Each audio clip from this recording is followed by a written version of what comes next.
याद है वो दिन 18 नवंबर 2025 जब ऐसा लगा था कि इंटरनेट का एक बहुत बड़ा हिस्सा बस गायब हो गया है। हाँ बिल्कुल याद है। आप एक्स खोलने की कोशिश कर रहे थे और वो नहीं चल रहा था। स्पॉटिफाई वो भी बंद। काम के लिए चैट जीपीटी या कैनवा की जरूरत पड़ी तो वहां भी सिर्फ एरर दिख रहा था। मतलब ऐसा लगा जैसे किसी ने इंटरनेट का मेन स्विच ही बंद कर दिया हो। और ज्यादातर लोगों के दिमाग में जो पहला ख्याल आया वो यही था कि ये कोई बहुत बड़ा साइबर हमला है। हाँ बिल्कुल। कि कोई हैकर ग्रुप होगा जिसने पूरी दुनिया को निशाना बनाया है, शायद कोई डिजिटल वॉर शुरू हो गई है। सही है। लेकिन आज हम जिस घटना की पड़ताल करने वाले हैं उसकी असली वजह इससे कहीं ज्यादा दिलचस्प है और तकनीकी रूप से हैरान करने वाली भी। मतलब ये किसी बाहरी दुश्मन की नहीं, ये सिस्टम के अंदर छिपे एक बग की कहानी है। बिल्कुल। आज की हमारी चर्चा 18 नवंबर 2025 को हुए क्लाउडफ्लेयर के उसी बड़े आउटेज पर है जिसने दुनिया भर की डिजिटल सेवाओं को ठप कर दिया था।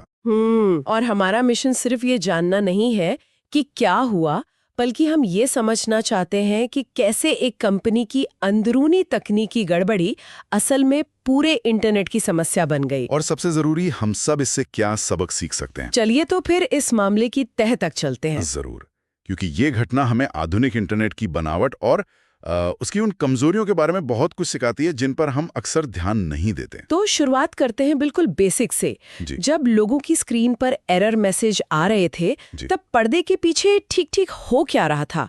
मतलब इस आउटेज का पैमाना कितना बड़ा था? देखिए, घटना की शुरुआत हुई लगभग 11:20 यूटीसी पर। क्लाउडफ्लेयर के नेटवर्क में अचानक से बहुत बड़ी दिक्कतें आने लगी और आम लोगों ने इसे सबसे पहले तब महसूस किया जब उनकी पसंदीदा वेबसाइट्स और एप्स बस खुलने ही बंद हो गए। और स्क्रीन पर बस वो एक एरर दिखता था, HTTP 5XX सर्वर एरर। हाँ, जो मूल रूप से सर्वर की तरफ से एक पैगाम होता है कि मैं अभी काम नहीं कर सकता। और ये कोई छोटी मोटी वेबसाइट्स नहीं थी। जैसा हमने शुरू में जिक्र किया, x, OpenAI, Canva, Spotify, Discord, बड़े बड़े गेमिंग प्लेटफॉर्म्स सब एक साथ बंद पड़ गए। जरा सोचिए उस छोटे बिजनेस के बारे में जिसका पूरा काम शॉपिफाई पर बना है, या वो स्टूडेंट जिसकी सारी रिसर्च नोशन पर सेव की हुई है। एक पल में सब कुछ ठप। इसका मतलब करोड़ों लोग, चाहे वो काम कर रहे हों, पढ़ाई कर रहे हों या मनोरंजन, सब एक साथ प्रभावित हुए। और यहीं पर सबसे बड़ा सवाल उठता है कि ये सारी अलग अलग कंपनियां जो एक दूसरे से बिल्कुल अलग हैं, वो सब एक साथ बंद कैसे हो गई? और इसका जवाब एक ही नाम में छिपा है, क्लाउडफ्लेयर। एग्जैक्टली। ये सभी सेवाएं और इंटरनेट की लाखों अन्य वेबसाइट्स अपनी इंफ्रास्ट्रक्चर के लिए किसी न किसी रूप में क्लाउडफ्लेयर पर निर्भर हैं। इसे थोड़ा और आसान भाषा में समझाएंगी? मतलब क्लाउडफ्लेयर असल में करता क्या है? क्योंकि यही से हमें समझ आएगा कि एक कंपनी की समस्या पूरे इंटरनेट की समस्या कैसे बन जाती है। जरूर। तो क्लाउडफ्लेयर को आप इंटरनेट का एक बहुत बड़ा और स्मार्ट ट्रैफिक कंट्रोलर समझ सकते हैं। Traffic controller? ओके।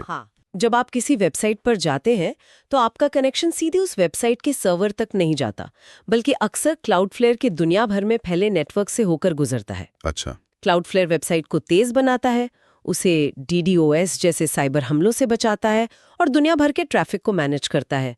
तो पिछले एक दशक में ये इंटरनेट की रीढ़ की हड्डी का एक बहुत अहम हिस्सा बन चुका है। तो जब इस ट्रैफिक कंट्रोलर की सिस्टम में ही कोई गड़बड़ी आ गई तो उसका असर लहरों की तरह उन सभी वेबसाइट और सेवाओं पर फैलता है जो उस पर निर्भर हैं। मतलब ये पहली बार तो नहीं हुआ होगा कि किसी एक कंपनी की वजह से इतना बड़ा असर देखा हो? नहीं, बिल्कुल नहीं। हमें 2021 में हुआ फास्टली का आउटेज याद है। हाँ, वो भी बहुत बड़ा था। जहाँ एक ग्राहक के कॉन्फ़िगरेशन बदलने से Amazon, Reddit और यहाँ तक कि ब्रिटिश सरकार की वेबसाइटें भी बंद हो गई थीं। ये घटनाएं बार बार हमें एक ही बात की याद दिलाती हैं कि हमारा इंटरनेट जितना फैला हुआ दिखता है, उसकी नींव कुछ ही जगहों पर बहुत ज्यादा केंद्रित है। बिल्कुल। तो मतलब इंटरनेट का एक बड़ा ट्रैफिक कंट्रोलर ही जाम हो गया। ये वाकई हैरान करने वाला है। लेकिन जो बात मुझे सबसे ज्यादा चौंका रही है वो ये है कि ये कोई बाहरी हमला नहीं था। तो अगर किसी हैकर ने ये नहीं किया तो फिर गुनाहगार कौन था? सिस्टम के अंदर ऐसा क्या गलत हो गया? समस्या की जड़ थी क्लाउडफ्लेयर के एक खास मॉड्यूल में, जिसे बॉट मैनेजमेंट कहते हैं। Bot management? हाँ, जैसा कि नाम से ही पता चलता है, ये सिस्टम वेबसाइटों को बुरे बॉट्स यानी ऑटोमेटेड प्रोग्राम से बचाता है। अच्छा, जो स्पैम फैलाते हैं या वेबसाइट क्रैश करने की कोशिश करते हैं। बिल्कुल। एक मिनट, यानी एक ऐसा सिस्टम जो इंटरनेट को सुरक्षित रखने के लिए बनाया गया था, उसी ने इंटरनेट को बंद कर दिया। हाँ, यही तो विडंबना है। कमाल है। हुआ ये कि इस बॉट मैनेजमेंट सिस्टम के लिए एक फीचर कॉन्फ़िगरेशन फाइल होती है ये एक तरह की निर्देश पुस्तिका है। जो सिस्टम को बताती है कि उसे कैसे काम करना है। सही कहा।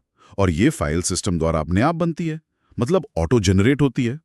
किसी आंतरिक गड़बड़ी की वजह से ये फाइल बहुत बहुत ज्यादा बड़ी होगी। लेकिन इतनी बड़ी और एडवांस्ड कंपनी में एक फाइल अपने आप इतनी बड़ी कैसे हो सकती है? क्या उनके पास कोई ऑटोमेटेड चेक या टेस्टिंग प्रोसेस नहीं होते? ये बहुत अच्छा सवाल है। देखिए, क्लाउडफ्लेयर ने जो जानकारी दी उसके मुताबिक उस फाइल में डुप्लीकेट फीचर एंट्रीज अपने आप बनती जा रही थी। Duplicate entries? हाँ, सोचिए, जैसे एक लिस्ट है जिसमें एक ही नाम बार बार हजारों लाखों बार लिख दिया गया हो। बाप रे! इस वजह से उस फाइल का आकार अपनी तय सीमा से कई गुना ज्यादा बढ़ गया। अब रही बात टेस्टिंग की, तो इतने बड़े और जटिल सिस्टम में कभी-कभी कुछ एज केस, मतलब बहुत ही दुर्लभ परिस्थितियां पकड़ में नहीं आती। अच्छा। हो सकता है कोई नया अपडेट आया हो या दो सिस्टम के बीच तालमेल में कोई ऐसी गड़बड़ी हुई हो जिसकी किसी ने कल्पना भी न की हो। और सिस्टम उस भारी भरकम फाइल को संभाल नहीं पाया। ठीक यही हुआ। क्लाउडफ्लेयर का जो प्रॉक्सी सिस्टम है, जो असल में दुनिया भर के ट्रैफिक को हैंडल करता है, वो इस विशाल फाइल को प्रोसेस करने की कोशिश कर रहा था। उस पर अचानक इतना ज्यादा लोड पड़ा कि वो पैनिक मोड में चला गया। Panic mode? पैनिक कर्नल का एक सुरक्षा तंत्र है। जब सिस्टम को लगता है कि वो बुरी तरह से फेल हो रहा है और डेटा करप्ट कर सकता है, तो वो जानबूझकर खुद को क्रैश कर लेता है ताकि और नुकसान न हो। हाँ, और जैसे ही प्रॉक्सी क्रैश हुआ, एक चेन रिएक्शन शुरू हो गया। उससे जुड़ी दूसरी सेवाएं जैसे वर्कर्स केवीज और एक्सेस, वो भी प्रभावित हो गईं और एक-एक करके बंद होने लगीं। तो ये किसी बाहरी हमले का नहीं बल्कि एक आंतरिक बग का नतीजा था जिसने पूरे सिस्टम को घुटनों पर ला दिया। बिल्कुल। ये तो वाकई डरावना है। जब पूरी दुनिया में इंटरनेट पर असर पड़ रहा हो और आपकी कंपनी का नाम हर न्यूज़ चैनल पर चल रहा हो, तो ऐसी बड़ी समस्या को ठीक कैसे किया जाता है?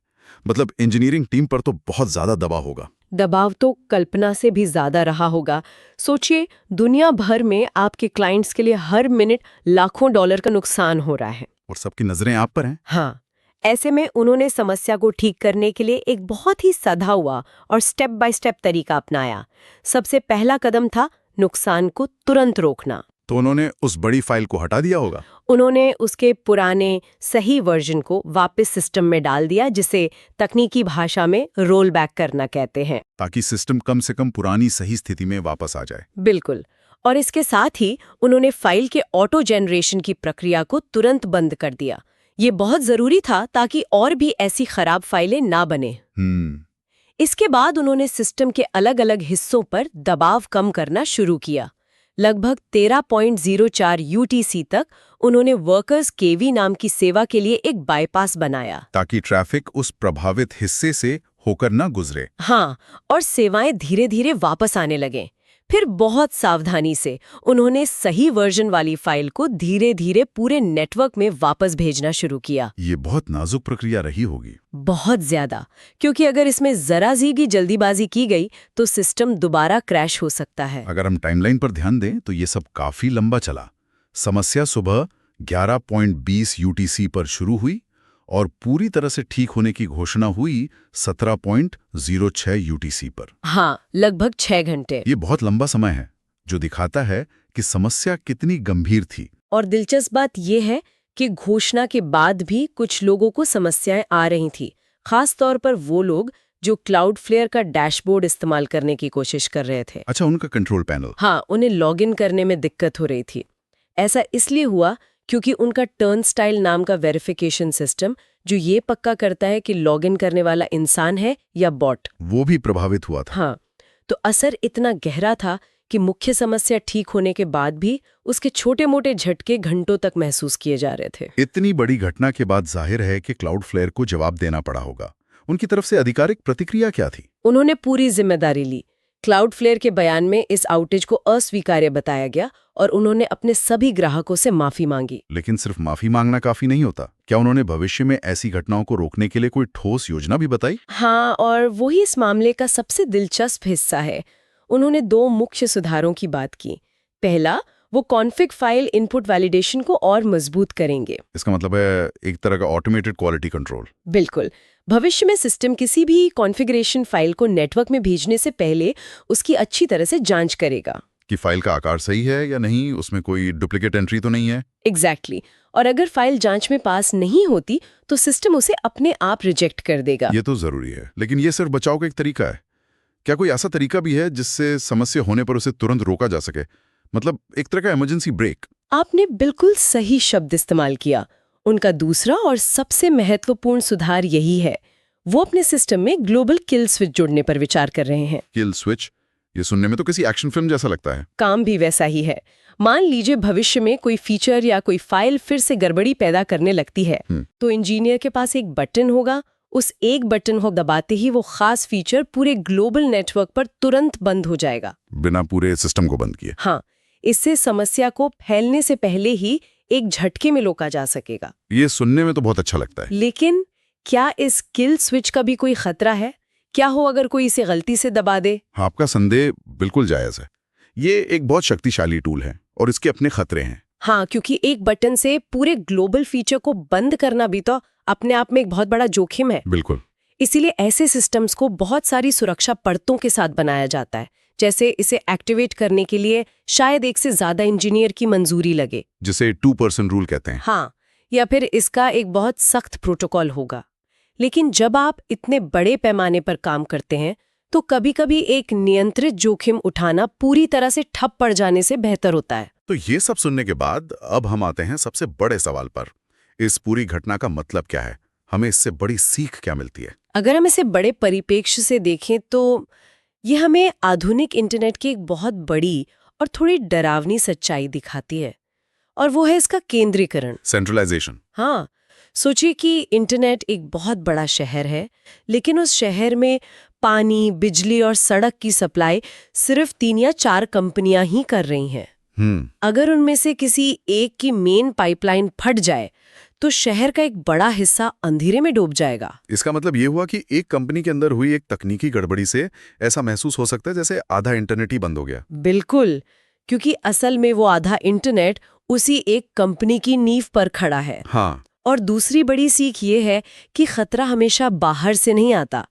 हम हमेशा हैकर्स और साइबर हमलों के बारे में सोचते हैं। सही है। लेकिन ये घटना साबित करती है कि आंतरिक तकनीकी खतरे जैसे कोई सॉफ्टवेयर बग या गलत कॉन्फ़िगरेशन भी उतने ही विनाशकारी हो सकते हैं।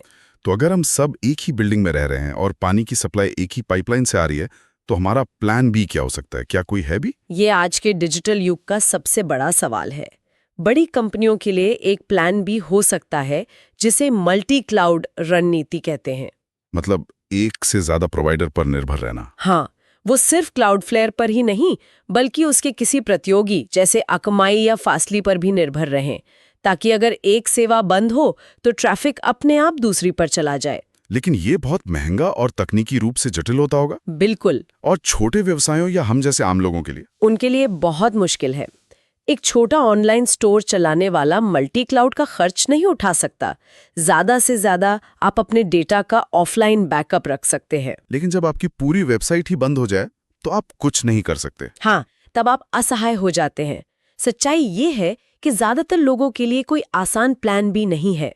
हम इस केंद्रित सिस्टम पर बहुत ज्यादा निर्भर हो चुके हैं। तो आज की चर्चा को अगर हम संक्षेप में देखें तो 18 नवंबर 2025 का बड़ा इंटरनेट आउटेज कोई साइबर हमला नहीं था। नहीं, ये क्लाउडफ्लेयर के सिस्टम में एक कॉन्फ़िगरेशन फाइल में आई गड़बड़ी का नतीजा था, जिसने इंटरनेट के केंद्रीकरण की सबसे बड़ी कमजोरी को पूरी दुनिया के सामने ला दिया। और ये हमें याद दिलाता है कि कंपनियों को बाहरी हमलों की तैयारी के साथ साथ अपनी आंतरिक तकनीकी प्रणालियों से पैदा होने वाले खतरों पर भी बराबर ध्यान देना चाहिए। क्योंकि कभी-कभी सबसे बड़ा खतरा दरवाजे के बाहर नहीं बल्कि घर के अंदर ही होता है। बिल्कुल सही कहा। और जाते जाते हम अपने श्रोताओं के लिए एक विचार छोड़ना चाहेंगे।